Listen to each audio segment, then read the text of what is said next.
नमस्कार, मैं हूं कुमार सौवीर और आप देख रहे हैं दुलत्ती।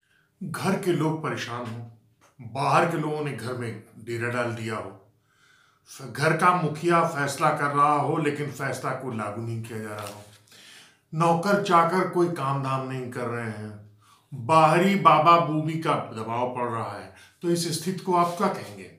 जी हाँ, फिलहाल तो इसका नाम भाजपा है, खासतौर से उत्तर प्रदेश की भाजपा। अजीबोगरीब माहौल में भाजपा किस ऐसे मोड़ में है कि उसका जवाब केवल आईपी सिंह ही दे सकते हैं। आईपी सिंह जी भाजपा के उत्तर प्रदेश भाजपा के प्रवक्ता रह चुके हैं। आइए हम उनसे बातचीत करते हैं। भाजपा की इस माली हालत का क्या नज़ारा है उनकी निगाहों में। तकरीबन 4 दशक हो गए हैं भाजपा को, आपने शुरुआत से और अब तक देखा है। भाजपा में तब के और अब में चरित्र में क्या आपको फर्क दिखाई पड़ रहा है? रेडिकल चेंजेस अब देखने को मिलते हैं, लेकिन जो संस्कार, जो संघर्ष हम सब ने उस दौर में सीखा, यही कारण है कि वैचारिक रूप से आज भी उसी सिद्धांत पर कायम है। सच को सच कहना है। रेडिकल से अभिप्राय आपका क्या है, सकारात्मक या नकारात्मक? दोनों तरह के प्रभाव पड़े हैं पार्टी पर, और मैं तो कभी कभी कहता हूं कि जिस तरह से बहुतायत संख्या में डिजाइनर भाजपाई पार्टी में शामिल हुए हैं, उसका असर भी पार्टी में देखने को मिलता है। तो इसका कारण क्या है? भाजपा और संघ का कमजोरी या बाहरी लोगों को अंदर घुसेड़ लेना? कालांतर में संघ में भी बहुत कुछ परिवर्तन होता गया और उसका असर भी भारतीय जनता पार्टी पर पड़ा। बड़े विचारवान लोग राष्ट्रीय अध्यक्ष होते थे और उनसे सीखने को मिलता था। उनका कई दशकों का संघर्ष रहता था, लेकिन धीरे धीरे उसमें बहुत डेटोरेशन राष्ट्रीय स्तर पर भी आया और प्रदेश स्तर पर भी आया। वही मैं जानना चाहता था कि वो उनके मूल चरित्र में आया भाजपा संघ में, या जो बाहर से लोगों को उन्होंने घुसेड़ करके बड़े शीर्ष पदों पर बैठाया, चाहे सरकार में या चाहे संगठन में, वो उनके संक्रमण के चलते हुए ऐसा हुआ? देखिए, उनका भी प्रभाव पड़ा जो बाहर से आए, और अंदर भी जो लोग थे, जो सिद्धांत की बातें होती थी, उसमें भी बहुत गिरावट दर्ज की गई। हम आज ये नहीं कह सकते कि हम कहते थे कि पार्टी विद द डिफरेंस। हम ये नहीं आज कहने की स्थिति में है कि जो पिछले जो दल थे उत्तर प्रदेश में या राष्ट्रीय स्तर पर दूसरे दल थे, हम बिल्कुल उनसे आज अलग हैं। हमारे ऊपर भी वही सेम आरोप हैं जो पिछली सरकारों पर लगते थे। हमारे लोगों पर भी वही आरोप है। हमारे यहाँ ऐसे अधिकांश लोग, ऐसी संख्या है राजनेताओं की जो पीढ़ी 80 से 2000 दशक में थी, जब हम वंशवाद पर भाषण करते थे। आज वंशवाद का मुद्दा हमसे छिप गया, क्योंकि 1980 से लेकर सन 2000 तक जितने नेता थे, उनके परिवार के लोग राजनीति में आ गए। उनके बच्चे राजनीति कर रहे हैं और अच्छी तरह उनका ग्रोन अप हुआ है। वो सांसद हैं, विधायक हैं, मंत्री हैं। नहीं, केवल वंशवाद ही नहीं, नैतिकता, शुचिता, ईमानदारी जैसे जो अनिवार्य तथ्य आपके संगठन के हुआ करते थे, वो भी हाथ से फिसल गए हैं और जमीन पर धड़ाम गिर चुके हैं। मैं कह सकता हूँ कि उसमें भी बहुत गिरावट आई है, क्योंकि अब मंदिर भी आपके हाथ से निकल गया, अब वो पुलवामा चल गया है। देखिए, समय समय पर विषय बदलते रहते हैं, और लेकिन जो कोर इशू हैं भारतीय जनता पार्टी के, जिस पर हम सब ने विद्यार्थी परिषद में भी अधिवेशनों में नारे लगाते थे, जहाँ शहीद हुए मुखर्जी, वो कश्मीर हमारा है, वो पूरा कश्मीर हमारा है। धारा 370 की चर्चा, आम चर्चा भारतीय जनता पार्टी, संघ, विद्यार्थी परिषद, सभी अनुषंगिक संगठनों में ये बात होती थी। वंशवाद पर हम सब बात करते थे, समान नागरिक संहिता को लेकर बात करते थे, लेकिन कहीं न कहीं ये सारे मुद्दे पीछे छूटे हैं। लेकिन भारतीय जनता पार्टी पीछे हो गए हैं या बहुत पीछे, या दफन हो गए हैं? नहीं, दफन जैसे शब्द तो नहीं प्रयोग कर सकते, लेकिन निश्चित तौर से उसमें बहुत गिरावट आई। आपका भाजपा का संगठन का चरित्र तो बहुत ही सहिष्णु हुआ करता था, बहुत शालीन हुआ करता था। ये अचानक कैसे आपका संगठन और उसके आनुषंगिक संगठन इतने आक्रामक कैसे हो गए? देखिए, इसको अगर आप देखेंगे तो ग्लोबल लेवल पर इसको आपको देखना पड़ेगा कि दुनिया में इसकी कैसे इम्पैक्ट रहे। जैसे ISIS जैसे संगठन खड़े हुए, ISI खड़ा हुआ, और जिस तरह से मुजाहिदों ने पूरे दुनिया में काम किया, तो एक परिवर्तन दुनिया में देखने को मिला। उससे अछूता भारत भी नहीं रहा। लगातार भारत में आतंकवादी गतिविधियां होती रहीं। उधर ब्लू स्टार से लेकर खालिस्तान का मामला 80 से लेकर 90 के दशक में था। 90 से लेकर अगर 2019 तक देखी तो लगातार कश्मीर एक बहुत बड़ा विषय, उसी में 26/11 भी बहुत बड़ा हादसा हुआ। फिर संसद पर भी बड़ा अटैक हुआ था। तो उसका कहीं न कहीं हिंदुत्व जो है, जो हमारी विचारधारा है, उस पर भी उसका असर पड़ा। लेकिन फिर भी मैं ये कहूँगा कि जो हिंदुत्व है, हम मौखिक तौर पर कह तो सकते हैं, लेकिन हमें इन सभी चीज़ों से बचना चाहिए। जो हमारे संस्कार हैं, जो हमारी प्रतिबद्धताएं हैं, जो वो संकल्प थे आपके, वो जी। लेकिन समस्या फिर यही है कि जो आपने कह तो दिया कि इंटरनेशनली जो घटनाएं हो रही हैं अंतर्राष्ट्रीय स्तर पर, उसका असर पड़ रहा है, लेकिन ये गोरक्षक वाले करके फिर मॉब लिंचिंग, ये सही क्या ड्रामा है? देखिए, पिछले 2004 में जब कांग्रेस ने UPA सरकार बनाई और उसका नेतृत्व श्री डॉक्टर मनमोहन सिंह के हाथों में आया और देश के प्रधानमंत्री बने, तो कांग्रेस बिल्कुल बदल चुकी थी, सत्ता से बाहर हो चुकी थी। जब कांग्रेस कमज़ोर हुई इस देश में, तो यही कारण था कि जब डॉक्टर मनमोहन सिंह चुनाव में जा रहे थे, तो डॉक्टर मनमोहन सिंह ने बहुत साफ तौर से कहा कि भारत में जितने भी संसाधन हैं, उन सभी संसाधनों पर पहला हक मुसलमानों का है। जबकि मेरा बहुत साफ मानना है, चाहे एंशियंट हिस्ट्री से लेकर मिडवल मॉडर्न इंडिया तक, ये सारे इतिहास को एक तरह से देखा जाए तो मेरे जुबान पर वो सारी बात ठीक है। ये एक मिनट जी। जब देश का डिवीजन ही जब धर्म के आधार पर हुआ, तो भारत में आज ये कह देना कि पहला हक मुसलमानों का है, निश्चित तौर से कांग्रेस ने वोट बैंक की राजनीति करी। इससे हम पूरी तरह असहमत हैं। भारत में जो माइनॉरिटी है उसका सम्मान होना चाहिए, लेकिन माइनॉरिटी मतलब जिस तरह से इमर्ज हो रही है, जिस तरह से उसको राजनीतिक दल महत्व दे रहे हैं, ये चिंता की बात है। आपका तर्क अपनी जगह पर है, लेकिन जरा देखिए कि आपका जो सहिष्णुता का हुआ करता था, सहनशीलता का और विशुद्ध हिंदुत्व की बात हुआ करती थी, उसको किसी ने इस तरीके से विद्रूप कर दिया, जाहिर से आप ही लोगों ने, कि बंदर की तरह से ढेला मार के उसका पूरा चरित्र को किरच बिखेर दिया। मॉब लिंचिंग अब आपका एक विशेष चरित्र बन गया है, कैसा लगता है आपको? देखिए, मॉब लिंचिंग की जो बात आती है, ये तो गढ़े हुए शब्द हैं।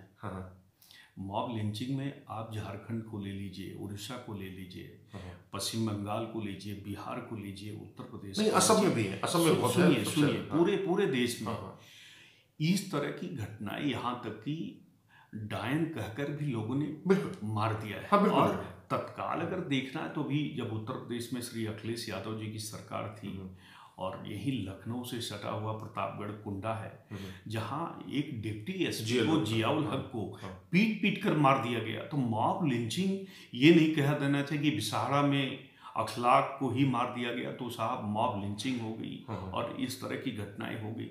लेकिन उसको उकसाने वाले, उनको शब्द देने वाले, जो हम बात में इस बात को कहते हैं कि अर्बन नक्सलिज्म, तो नक्सलवाद, इस पर लगभग 2-2.5 दशक में हमने बहुत कुछ पढ़ा है, बहुत कुछ देखा है।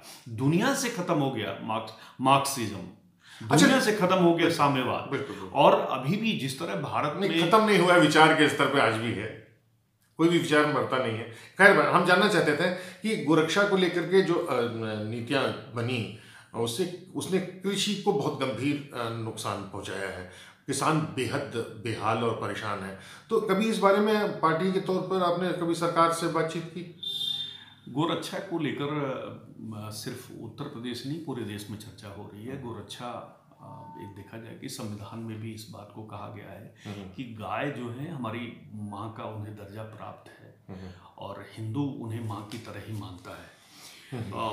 तो खेती बाड़ी और किसानी बहुत बेहतर जानते हैं, आज भी करते हैं, आज भी लगाव है। आज भी जब गांव जाते हैं, आज भी मेरे घर में लखनऊ रहते हुए भी गांव से चावल आता है, गांव से दाल आती है, गांव से गेहूं आता है बना बनाया। आज भी गांव का ही हम शहर में रहते हुए, चलिए हम मान लेते हैं कि लेकिन गौरक्षक जो समस्या है गांव की, वो सबसे ज्यादा अगर जो जिन्हें आज नीलगाय कहते हैं, घररोज, सबसे बड़ी समस्या है। उस पर सरकार को अंतिम फैसला लेना चाहिए, क्योंकि फसलों की सबसे ज्यादा बर्बादी ये कर रहे हैं। तो आपको और जंगली सुअरों का उत्पाद भी बढ़ा है। वनरोज सिंह साहब के वनरोज और घररोज पर पूरा आरोप लगा रहे हैं, और जो शहर में पूरा बुरी तरीके से और गाँव में गाय दिखाई पड़ रही है, अचानक बढ़त हो गई है, उसके बाद उसको निगाह दिखाई पड़ रही है आपकी। कोई दिक्कत नहीं है, आपका निजी इच्छा है, लेकिन हम ये जानना चाहते हैं कि हम मान लेते हैं गोरक्षकों को लेकर के जितना आतंक फैला हुआ है वो बिल्कुल बेबुनियाद है, लेकिन लव जिहाद पर जो बड़ा हंगामा है, उसको असहिष्णुता है, उसको कैसे देखेंगे आप? आपके खुद के महामंत्री, राष्ट्रीय महामंत्री रामलाल जी गुप्ता जी, उन्होंने, उनकी भतीजी ने विवाह करा लिया और बड़े बड़े नेता वहाँ मौजूद थे। इसको किस तरीके से देखते हैं आप? देखिए, पूरी दुनिया में इस्लाम चुनौती बना हुआ है, और नहीं, कुछ आप ठोस सकारात्मक कोई काम करना चाहते हैं, या कैसे ही कुछ नकारात्मक या उल जुलूल कोई काम करेंगे? जिस तरह से मस्जिदों का विस्तार हो रहा है, जिस तरह से इस्लाम का विस्तार भारत में हो रहा है, जिस तरह से बड़े भाई का कुर्ता, छोटे भाई का पाजामा, दाढ़ी बढ़ाकर चलना, टोपी, जालीदार टोपी लगाना, ये देखते देखते भारत में सब जगह खुलेआम दिखाई देने लगा। और मस्जिदों का, इमामों का प्रभाव बढ़ा, मुल्ला मौलवियों का प्रभाव बढ़ा है, मदरसों का प्रभाव बढ़ता जा रहा है। और आपकी पार्टी का महामंत्री साष्टांग, ये भारत और लोकतंत्र दोनों के लिए खतरा है। हाँ सिंह साहब, बिल्कुल आपकी बात मान ली, लेकिन ये बताइए कि वही उसी के सामने, वो कट्टरता के सामने आपके राष्ट्रीय महामंत्री रामलाल जी साष्टांग प्रणाम कर रहे हैं। मुझे इस तरह कोई जानकारी नहीं है, और अगर कोई ऐसी बात होगी तो व्यक्तिगत ही हो सकता है, लेकिन पार्टी में लेकिन लव जिहाद का कल भी विरोध था, लव जिहाद का आज भी विरोध है, और कल भी इसका विरोध रहेगा। कोई अगर व्यक्तिगत तौर पर इसको करता है, इस बात को लेकर भी मन में बहुत पीड़ा होती है। और हम तो हिंदू परिवारों से जरूर ये कहते हैं कि बहन बेटियों पर निश्चित रूप से कड़ी निगाह रखिए। कहा यह गया है गांव में, रोटी और बेटी को बिल्कुल तावे पर जिस तरह रोटी पर नजर रखी जाती है, उसी तरह बच्चियों पर भी नजर रखनी चाहिए। समय से उनके शादी विवाह हो, इसका परिवार को चिंता करनी चाहिए। और अगर लव जिहाद के माध्यम से देश में हिंदुत्व को अगर नुकसान पहुंचाया जाएगा, तो मेरे जैसे लोग उसका कड़ा विरोध ही नहीं करेंगे, मुंह तोड़ जवाब भी देंगे। नौकरशाही आपके राज में हालांकि पहले भी थी, लेकिन आपने सुधारने का उसको वादा किया था, लेकिन आज हालत ये है वो बिल्कुल दुष्चरित्र हो गई है। आपके खुद के मुख्यमंत्री के प्रमुख सचिव एसपी गोयल पर 25 लाख रुपए का आरोप था, जिस अभिषेक गुप्ता नाम के एक व्यवसायी ने लगाया था, जिसको पुलिस ने मारपीट करके उसका मुंह बंद करा दिया। बहुत अच्छा किया, आपके नए चरित्र का खुलासा हो गया उसने। बहरहाल हम जानना चाहते हैं कि एसपी गोयल जो वही इस समय प्रमुख सचिव हैं, उस समय मायावती जी के भी सचिव हुआ करते थे, और निजी सचिवों के घोटाले, भर्ती घोटाले में उनका नाम अभी सीबीआई ने दर्ज कर लिया है। आपकी क्या राय है? देखिए, 14 सालों तक उत्तर प्रदेश में भारतीय जनता पार्टी की सरकार नहीं थी। जो कार्य संस्कृति बनी, 14 साल पहले जो आईएएस अफसर तैनात हुए, आज वो सीनियर अफसर हैं, उनके हाथ में पूरी कमांड है। उन्होंने मायावती का 2007 से 2012 का कार्यकाल देखा, 12 से लेकर 2017 तक श्री अखिलेश यादव जी की समाजवादी पार्टी की सरकार थी, और बिल्कुल प्राइवेट लिमिटेड की तरह इन लोगों ने चलाया। तो नौकरशाही, मेरा तो ये मानना है कि नौकरशाही 100% भ्रष्ट है। उसमें अगर 10-5 ईमानदार लोग हैं तो उनको ईमानदार की श्रेणी में अलग से वो दिखाई देते हैं। उनके बारे में मेरी टिप्पणी अगर कोई है तो मैं उनसे क्षमा भी मांग लूँगा। लेकिन इस भ्रष्ट नौकरशाही से जो काम लेना है, आप विश्वास करिए कि 14 साल बाद जब सरकार बनी और पूजनीय योगी जी मुख्यमंत्री बने, तो वो शुरू के 4 से 6 महीने का वो दौर याद करिए कि नौकरशाही थर थर कांप रही थी। लेकिन जिस दिन से उसमें हस्तक्षेप शुरू हुआ, उसके बाद यही नौकरशाही आज भी बेलगाम हो गई है। मुख्यमंत्री जी ईमानदार हैं, लेकिन अफसरों के ऊपर आज भी कुंभ तो आपका बड़ा ड्रीम प्रोजेक्ट था इस बार का, उसमें बड़े घोटाले की बातें आ रही हैं।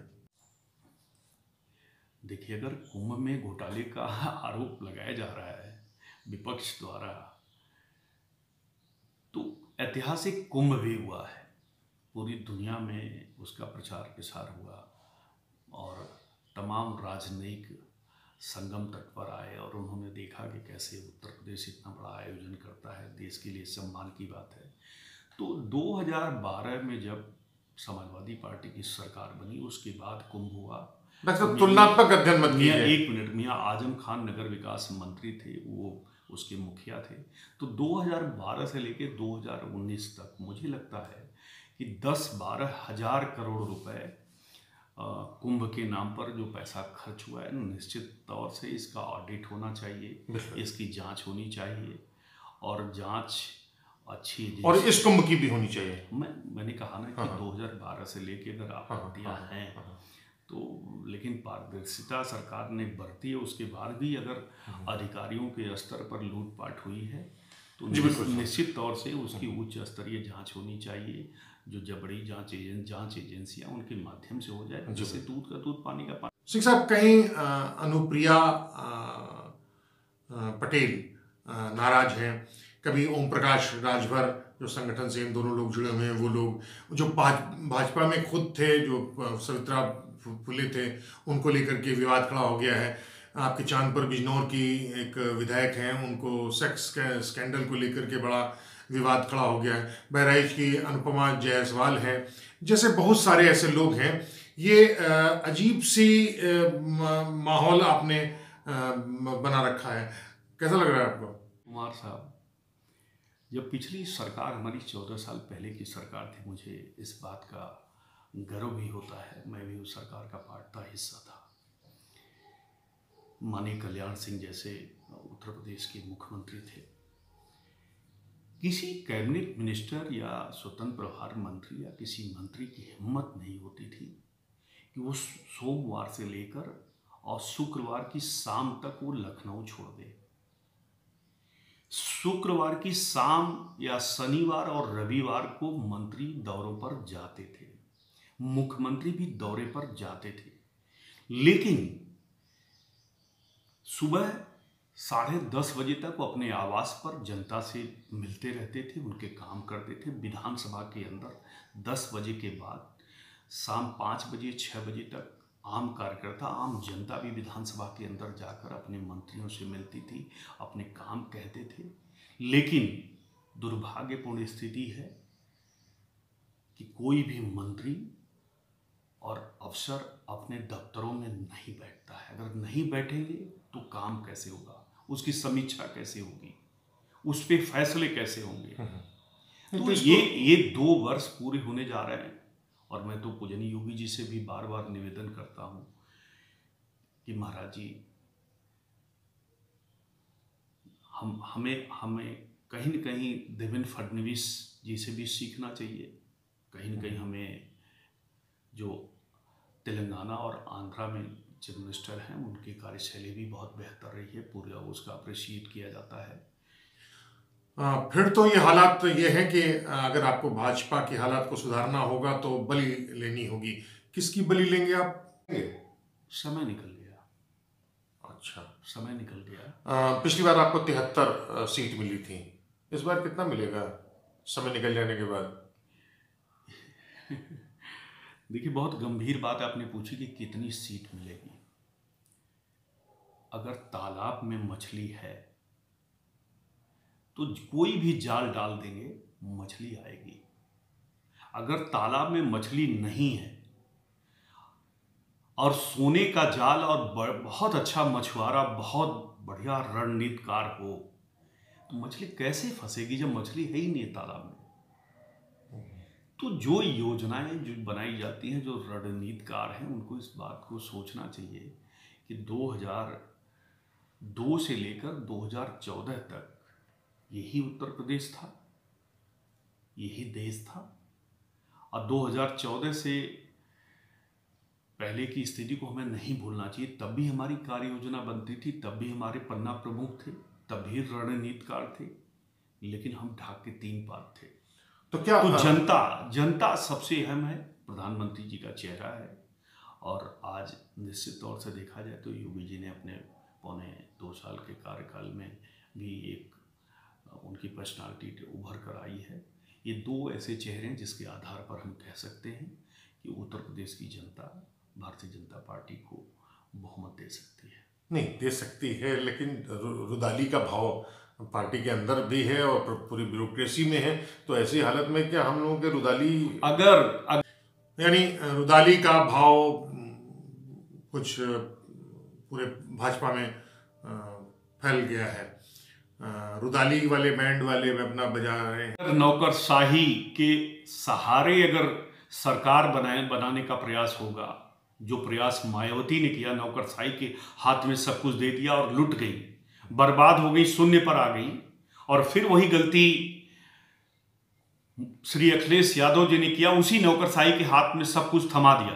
2014 में 5 सीटों पर परिवार तक चिमट गए और वही नौकरशाही के सहारे वही गलतियां फिर श्री अखिलेश यादव जी ने दोहराई। और तो समाजवादी पार्टी जब से बनी 92-93 में, तब से लेकर 2017 में न्यूनतम पर आकर खड़ी हो गई। तो नौकरशाही को कंट्रोल करके रखना चाहिए। इस बात को माननीय कल्याण सिंह कहते थे, उनकी इस बात को बराबर बड़े राजनीतिक लोग हैं, उन्हें ध्यान रखना चाहिए कि सवारी करिए घोड़े पर, लेकिन लगाम ठीक से पकड़ के रखिए। और मैं समझता हूं कि कमजोर हुई है लगाम नौकरशाही पर। नौकरशाही अनियंत्रित है, नियंत्रण में नहीं है। सिंह साहब, इसके बावजूद कि आपकी लगाम ढीली हो चुकी है, हाथ से छूट चुकी है, लेकिन इसके बावजूद आप बहुमत की आशा कर रहे हैं, ये मजाक है या बहुत गंभीर चिंतन का? समय बताएगा कुमार साहब, समय बताएगा। तो ये हैं आईपी सिंह जी। आईपी सिंह जी छात्र राजनीति से निकले हैं, 40 साल तक उन्होंने पार्टी की सेवा की है और अब एक अजीब से कसमसाहट के भाव में है। वो विरोध तो नहीं करते हैं, लेकिन कुछ कहना भी चाहते हैं और उन्होंने दुरत्ती के साथ खुल करके बातचीत की। इसी के साथ कुमार सौवीर के दुरत्ती को इजाज़त दीजिए। अगली बार किसी मौके पर, किसी माहौल में, किसी नई शख्सियत के साथ हम आपके साथ फिर हाजिर होंगे। तब तक हमें इजाज़त दीजिए। बस आपसे गुजारिश है कि YouTube में हमारे चैनल को, अगर आपको हमारा कंटेंट पसंद है तो उसे शेयर कीजिए, सब्सक्राइब करके घंटी ज़रूर बजा दीजिएगा। नमस्कार।